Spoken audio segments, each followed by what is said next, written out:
आज हम बात करने वाले हैं इंडिया का एक्सटर्नल ट्रेड के बारे में। एक्सटर्नल सेक्टर ये PT 365 है, वजन आया इसका। इंडिया का ट्रेडिंग रजीम क्या है? रिसेंटली एक रिपोर्ट हाईलाइट करती है इंडिया का ट्रेड डेफिसिट, जिसमें 9 आउट ऑफ 10 कॉमर्स पार्टनर्स है। इंडिया का ट्रेंड देखें ग्लोबल मार्केट में तो इंडिया ने बहुत ही ज़्यादा एक्सपोर्ट करे हैं और ये ग्रोथ देखी गई है जो कि है 331.0 बिलियन 2018-19 का। इंडिया शेयर करता है ग्लोबल ट्रेड में विद लेस देन 2%। अगर 2018 की बात करें तो 1.7% है। प्रेजेंटली 70% जो इंडिया का एक्सपोर्ट होता है वो डोमिनेटेड है महाराष्ट्र, गुजरात, कर्नाटका, तमिलनाडु और तेलंगाना। इंडिया कंटिन्यू कर रहा है, वो इंपोर्ट कर रहा है बड़े सारे पार्टनर से, ट्रेडिंग पार्टनर से, जितना वो एक्सपोर्ट कर रहा है। हाउएवर इंडिया ने मेंटेन करा है सरप्लस यूएस के साथ, जो उसका लार्जेस्ट ट्रेडिंग पार्टनर है। यूएस रिमेन रहता है इंडिया का top trading partner 2 consecutive year में। 2018-19 में यूएस ने सरपास कर दिया था चाइना को टू बिकम इंडिया का top trading partner. China was India top trading partner, मतलब पहले चाइना था, इससे पहले 2013 से लेके 18 तक ले लो। की पार्टनर्स या की मेजर्स अडॉप्टेड बाय गवर्नमेंट देख लेते हम क्या है। यहाँ पे हमें ये देखना चाहिए कि measures adopted by the government post 2016 क्या है। ये प्रमोशन करता है एक्सटर्नल ट्रेड की। मिड टर्म रिव्यू होता है फॉरेन ट्रेड पॉलिसी 2015 से 20 जो कंडक्ट हुआ था 2017 में। न्यू लॉजिस्टिकल डिवीजन आया था जो इस्टेब्लिश करता है डिपार्टमेंट ऑफ कॉमर्स। यहाँ पे trade infrastructure for export scheme है टाइज जो लॉन्च हुआ था 2017 में। Transport and marketing assistant scheme introduce हुई थी जो एक्सपोर्ट स्पेसिफिक एग्रीकल्चर प्रोडक्ट्स होती है और मिटिगेट करती है डिसएडवांटेज जो हायर कॉस्ट ऑफ ट्रांसपोर्टेशन पे है। इंडिया का रिसेंट CAD सरप्लस क्या है? इंडिया रिपोर्ट कर रहा है करंट अकाउंट सरप्लस जो सेकंड स्ट्रेट क्वार्टर्स के होते हैं 3.9 GDP का, अप्रैल से लेकर जून 2020 तक। लास्ट टाइम क्या हुआ था? इंडिया का जो करंट अकाउंट है वो पॉजिटिव हुआ था। हम ये बात कर रहे हैं मार्च क्वार्टर की 2006 से लेकर 7 तक का। फुल टाइम की बात करें तो करंट अकाउंट पॉजिटिव था 3 कॉन्सेक्यूटिव ईयर्स के लिए 2001 से लेकर 4 तक। सरप्लस देखा गया है अकाउंट ऑफ कॉन्ट्रैक्शन जो ट्रेड डेफिसिट में होता है। अगर बात करूँ 10 मिलियन था जो था हमारा मर्केंटाइन इंपोर्ट, वो डिक्लाइन हो गया था कोरोना वायरस की वजह से। डिक्लाइन इन इंपोर्ट मतलब कि ये इसलिए हुआ था कि जो क्रूड ऑयल थी उसका प्राइस लो हो गए थे, लैग आ गई थी डोमेस्टिक डिमांड में और जो ग्लोबल सप्लाई चेन है वो डिस्टर्ब हो गई थी ऑब्वियसली। ये अलाउ करता है RBI को कि वो बिल्ड करे स्टॉक पाइल फॉरेन रिजर्व्स का जो कि क्रिटिकल है। मेंटेन करता है फाइनेंशियल एक्सटर्नल स्टेबिलिटी और बूस्ट अप करता है इकोनॉमिक सेक्टर कंट्री का, और ये प्रोवाइड करता है कैपिटल ताकि वो डोमेस्टिक प्रोडक्शन के लिए हेल्पफुल साबित रहे। कंट्री फॉरेन एक्सचेंज जो है वो उसने 500 बिलियन का मार्क क्रॉस करा है for the first time. Foreign reserve जो होते हैं उसमें आपका एसेट आता है गोल्ड, स्पेशल ड्राइंग राइट्स आते हैं, IMF आता है और रिजर्व करते हैं पोजीशन IMF पे। यहाँ पे हमें ये समझना चाहिए कि बैलेंस ऑफ पेमेंट 2 चीज़ों में डिवाइडेड है, एक है करंट अकाउंट और दूसरा है capital account. Current account basically represent करता है कंट्रीज़ का ट्रांजेक्शन, जैसे इंपोर्ट और एक्सपोर्ट हो गया। कैपिटल अकाउंट दिखाता है जो कैपिटल रिसिप्ट्स होते हैं, जो मान लो कि आपने कुछ चीज़ ली और उसका जो रिसिप्ट आता है या किसी तरह से इन्वेस्टमेंट करा हो बड़ा, ठीक है। करंट अकाउंट में आपका ट्रेड गैप है, नेट करंट ट्रांसफर है, नेट इनकम अब्रॉड है। कैपिटल अकाउंट में FPI, FDI, ECB और बड़ी सारी चीज़ें आती हैं। इंडिया का ट्रेड टैरिफ प्रोफाइल देखें जो कि रिलीज है as a part of world tariff profile WTO UNCTAD और इंटरनेशनल ट्रेड सेंटर जो ITC निकाला है। यहाँ पे 18% जो है वो बहुत सारे मैन्युफैक्चर गुड्स है जो इंडिया पे आते हैं और वो ड्यूटी फ्री रूट से आते हैं डिस्पाइट हायर एवरेज टैरिफ है इंडिया में as compare to major countries. Share है बाइंडिंग कवरेज पे 74%, और जो लैग करता है बिहाइंड चाइना जिसका 100% है। बाइंडिंग कवरेज एक ब्रॉड इंडिकेशन है जहाँ पे कंट्री का कमिटमेंट दिखाई जाती है बॉन्ड रेट्स पे जो इंपोर्ट, और ये स्लोली रिड्यूस करता है टैरिफ।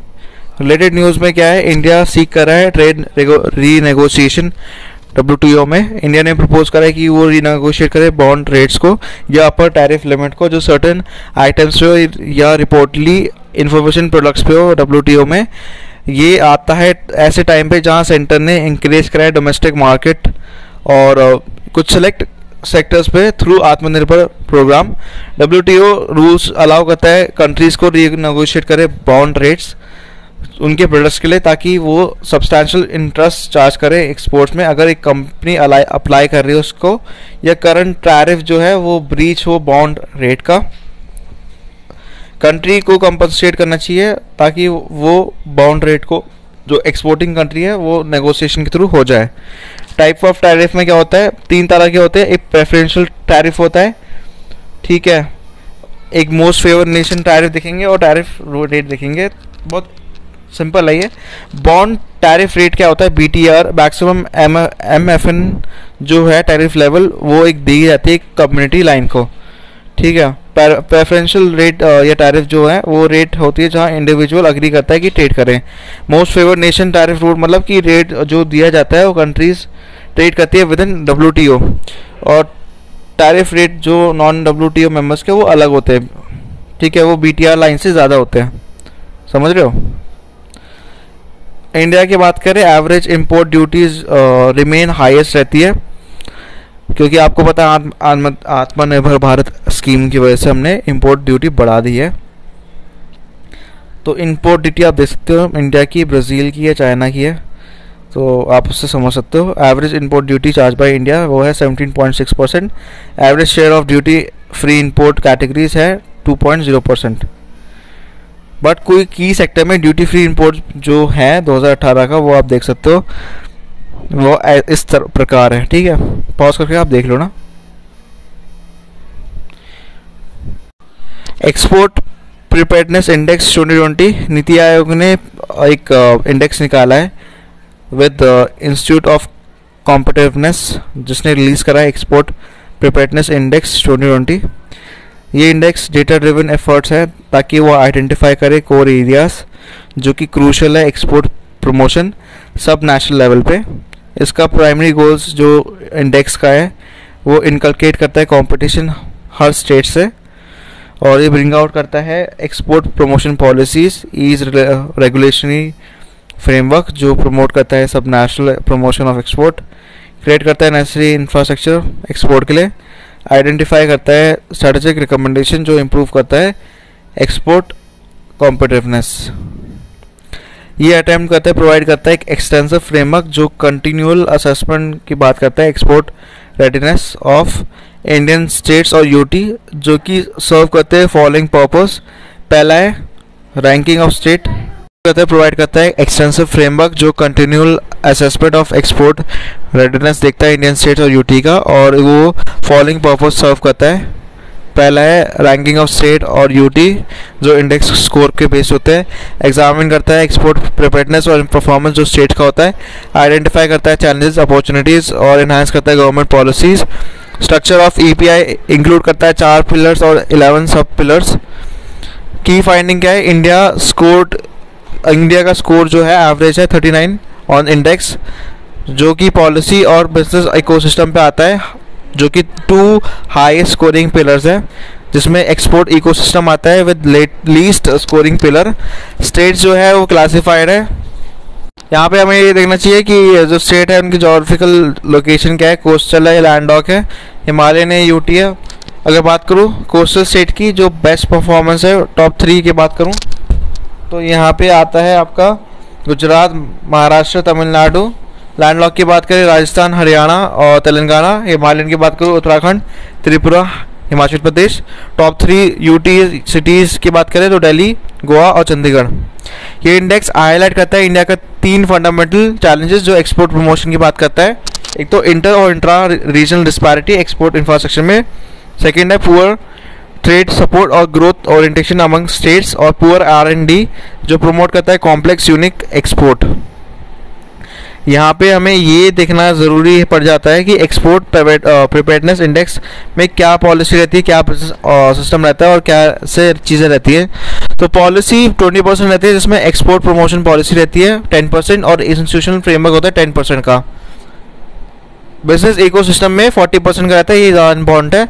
इसमें बिजनेस एनवायरनमेंट की बात करते हैं, इंफ्रास्ट्रक्चर की बात करते हैं, ट्रांसपोर्ट कनेक्टिविटी और एक्सेस टू फाइनेंस, सारे 10% को मिला के 40% बनता है। एक्सपोर्ट इकोसिस्टम में एक्सपोर्ट इंफ्रास्ट्रक्चर बात करते हैं, ट्रेड सपोर्ट की बात करते हैं और R&D इंफ्रास्ट्रक्चर की बात करते हैं। एक्सपोर्ट इंफ्रास्ट्रक्चर 10% है, बाकी 5% है। एक्सपोर्ट परफॉर्मेंस की बात करें तो ग्रोथ एंड ओरिएंटेशन 10% है और एक्सपोर्ट डाइवर्सिफिकेशन 10% है। इसी के साथ ये लास्ट जो चीज़ है वो है weightage structure of pillars and सब पिलर्स, इसको समझ लेते हैं। ये इंडेक्स होते हैं कुछ इम्पॉर्टेंट, LPI और बड़ी सारी चीज़ें किस एजेंसी निकालती है, क्या इसके मेजर है, इंडिया का रैंक क्या है, ये पूछा जा सकता है, इसलिए वेरी इंपॉर्टेंट। तो लॉजिस्टिक्स परफॉर्मेंस इंडेक्स जो है वो वर्ल्ड बैंक के द्वारा होती है।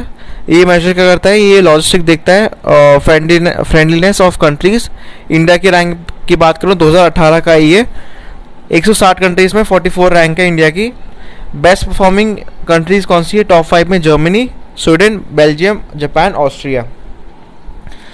अब ये भी वर्ल्ड बैंक निकालता है trading across border doing business, logistical और ट्रेडिंग अक्रॉस बॉर्डर्स दोनों वर्ल्ड बैंक निकालती है, लेकिन इसके मेजर अलग है। इसमें देखा जाता है टाइम और कॉस्ट कितना लग रहा है लॉजिस्टिकल प्रोसेस का।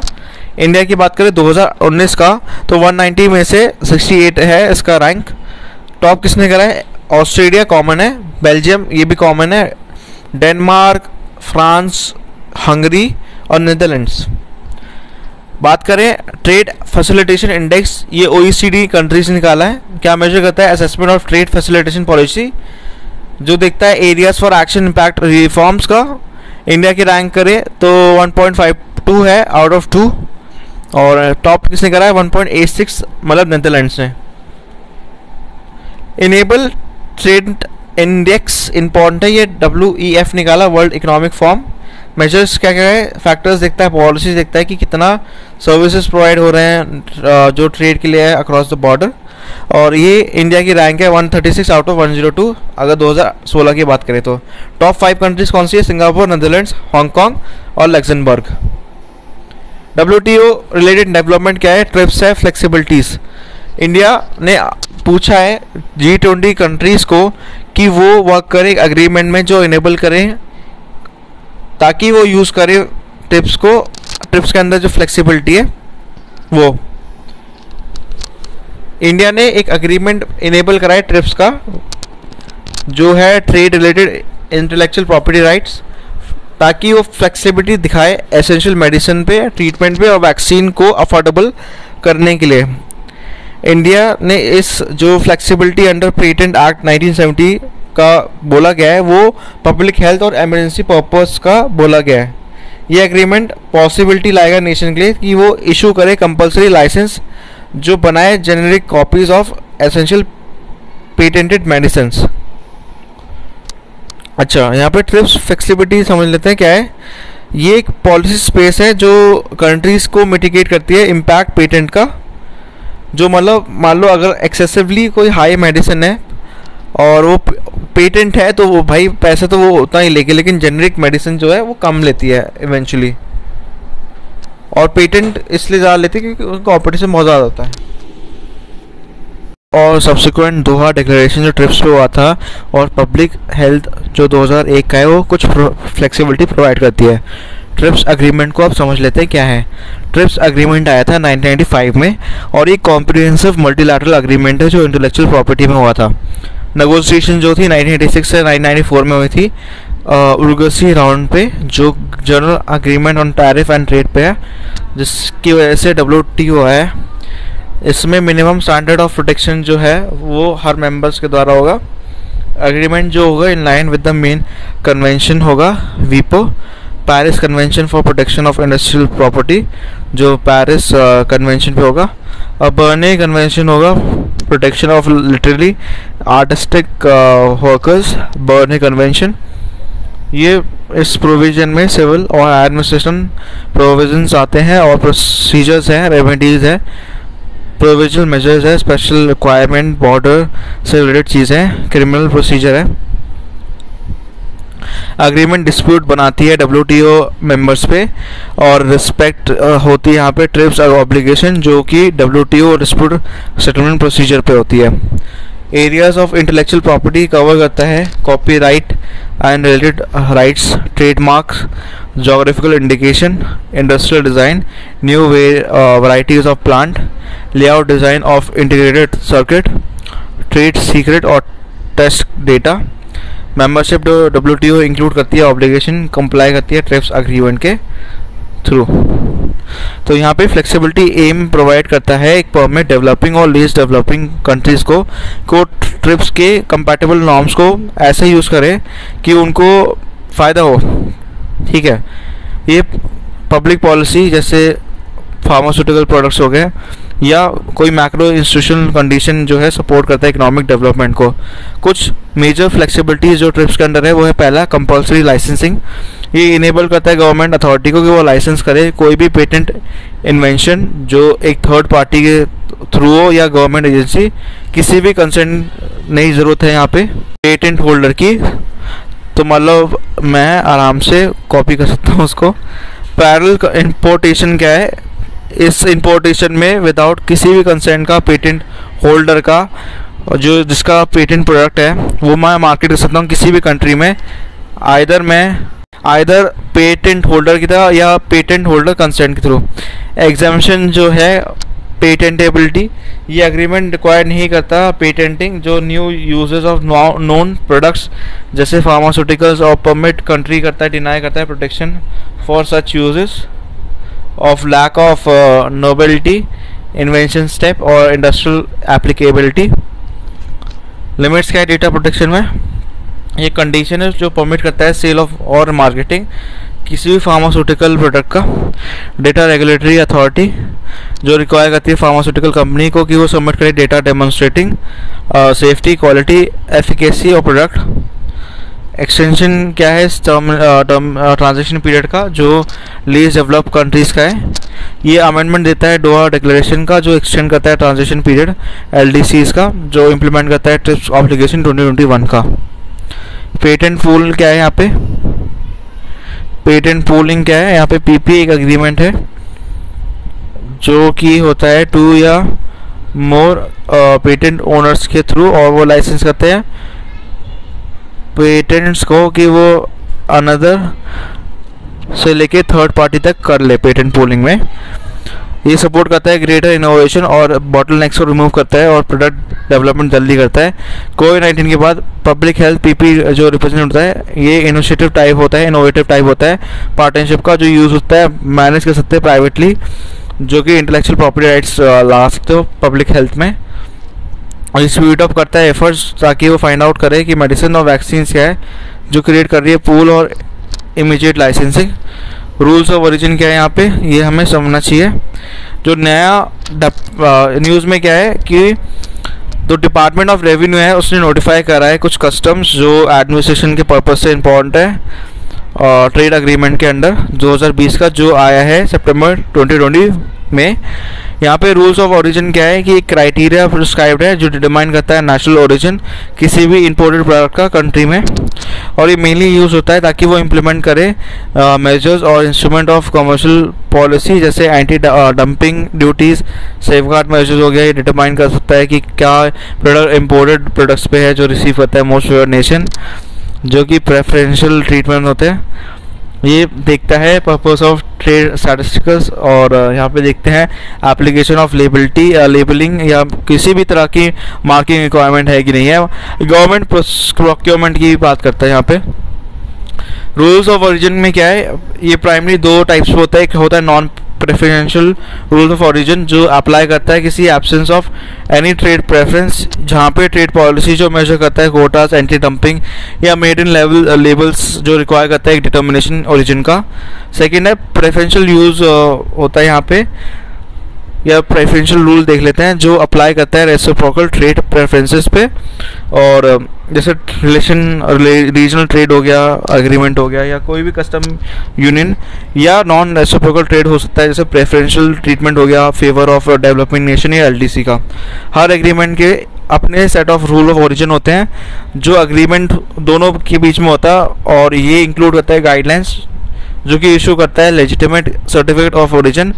प्रेफरेंशियल रूल्स जो है ओरिजिन के वो रिस्ट्रिक्टिव है, लेकिन नॉन प्रेफरेंशियल के ज़्यादा नहीं है। सर्टिफिकेशन ओरिजिन की बात कर लेते हैं। ये एक इम्पॉर्टेंट इंटरनेशनल ट्रेड डॉक्यूमेंट है जो सर्टिफाई करता है गुड्स जो कि पर्टिकुलर एक्सपोर्ट शिपमेंट में यूज़ होते हैं, और ये ऑब्टेन होते हैं, प्रोसीड होते हैं या प्रोड्यूस होता है किसी से, मैन्युफैक्चर होता है किसी पर्टिकुलर कंट्री पे, और ये डिक्लेयर कराता है नेशनैलिटी या किसी भी कंटेंट प्रोडक्ट का, और ये सर्व करते हैं declaration bye exporter of satisfy custom और ट्रेड रिक्वायरमेंट। जो एक्सपोर्टर है उनको सबमिट करना चाहिए सीओ लैंडिंग पोर्ट पे किसी भी इंपोर्टिंग कंट्री का।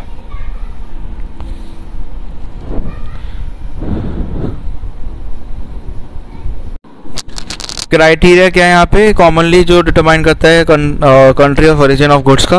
पहला है होली ऑब्टेन्ड क्राइटेरिया, ये इंक्लूड करता है गुड्स जो प्रोड्यूस होते हैं या ऑब्टेन्ड होता है किसी भी गिवन कंट्री में जिसमें इनकॉर्पोरेशन नहीं होता किसी भी इनपुट मटेरियल का किसी भी कंट्री में। सब्सटैंशियल सफिशिएंट ट्रांसपोर्टेशन क्राइटेरिया क्या है, इसके अंडर गुड्स जो रिक्वायर्ड होते हैं अंडरगो करते हैं सब्सटैंशियल ट्रांसपोर्टेशन किसी भी कंट्री में जो क्वालिफाइड हो ओरिजिनेटिंग। कुछ मेथड जो यूज़ होते हैं वो कॉम्बिनेशन होते हैं स्टैंड लोन के। इसके क्राइटेरिया क्या है, पहला है वैल्यू कंटेंट मेथड, ये गुड कंसिडर करा जाता है सब्सटैंशियल ट्रांसफॉर्म्ड जब वैल्यू एडेड हो जाते हैं इसमें गुड और किसी भी कंट्री में जो इंक्रीज करता है स्पेसिफिक लेवल पे।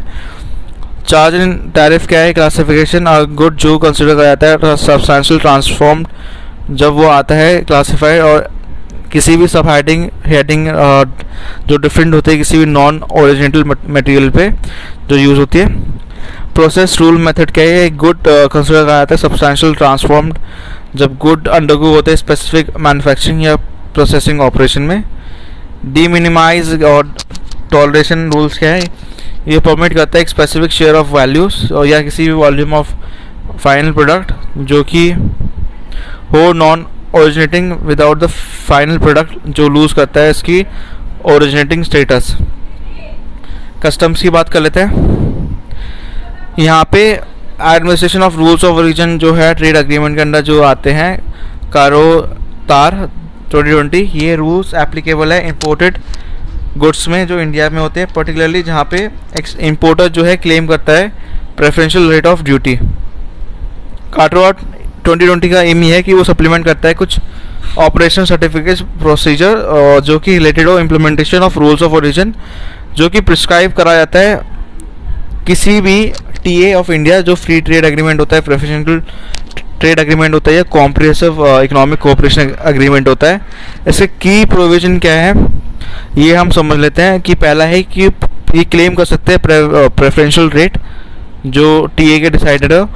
इंपोर्ट जो है वो at the time of filing of entry वो डिक्लेरेशन होना चाहिए बिल जो इंपोर्ट करें कुछ product quality as a originating goods जो कि प्रेफरेंशियल रेट पे हो डिसाइडेड हो, और ये प्रोड्यूस करते हैं सर्टिफिकेट ओरिजिन जो हमने पहली बात कर ली है। यहाँ पे क्लेम ऑफ प्रेफरेंशियल रेट जो है वो किसी ड्यूटी में डिनाई नहीं हो सकता किसी proper officer without verification. If अगर सीईओ जो है आपका इनकम्प्लीट है या ऑल्टर्ड है तो यहाँ पे दिक्कत हो सकती है। इंपोर्टर को सबमिट करना चाहिए सारे रेलेवेंट इंफॉर्मेशन जो कंट्री ऑफ ओरिजिन का है, क्राइटेरिया है जैसे रीजनल वैल्यू कंटेंट है, ऑफिसर जो है वो कोर्स ऑफ कस्टम देख सकते हैं या request for verification of CO देख सकते हैं जो वेरिफिकेशन अथॉरिटी से होते हैं। डाउट रिगार्डिंग जेन्युइननेस हो सकती है, ऑथेंटिसिटी ऑफ द सर्टिफिकेट हो सकती है। WTO क्या है, यहाँ पे एग्रीमेंट जो है एम करता है long term harmonisation of non preferential rules of origin, जो इंश्योर करता है रूल्स जो अपने साथ नहीं आते, और यहाँ पे ये सॉर्ट आउट करता है कुछ वर्क प्रोग्राम जो हार्मोनाइज करता है रूल ऑफ ओरिजिन, नेगोशिएट करता है ऑनगोइंग चीज़ें को। और यहाँ पे committee on rules of origin होते हैं जो WTO के फ्रेमवर्क के अंडर आते हैं। टेक्निकल कमेटी है यहाँ पे बैठी है जो रूल्स ऑफ ओरिजिन पे है। और एग्रीमेंट जो है प्रोवाइड करता है जनरल प्रिंसिपल जो प्रिस्क्राइब करता है रूल ऑफ ओरिजिन, जैसे ट्रांसपेरेंसी, पॉजिटिव स्टैंडर्ड्स और बड़ी सारी चीज़ें जो एप्लीकेबल हो। आज के लिए सिर्फ इतना ही। यहाँ पे हम अभी ब्रेक लेंगे और इसको नेक्स्ट क्लास में पूरा ख़त्म कर देंगे। तब तक के लिए लाइक शेयर सब्सक्राइब करें चैनल को और देखते रहिए।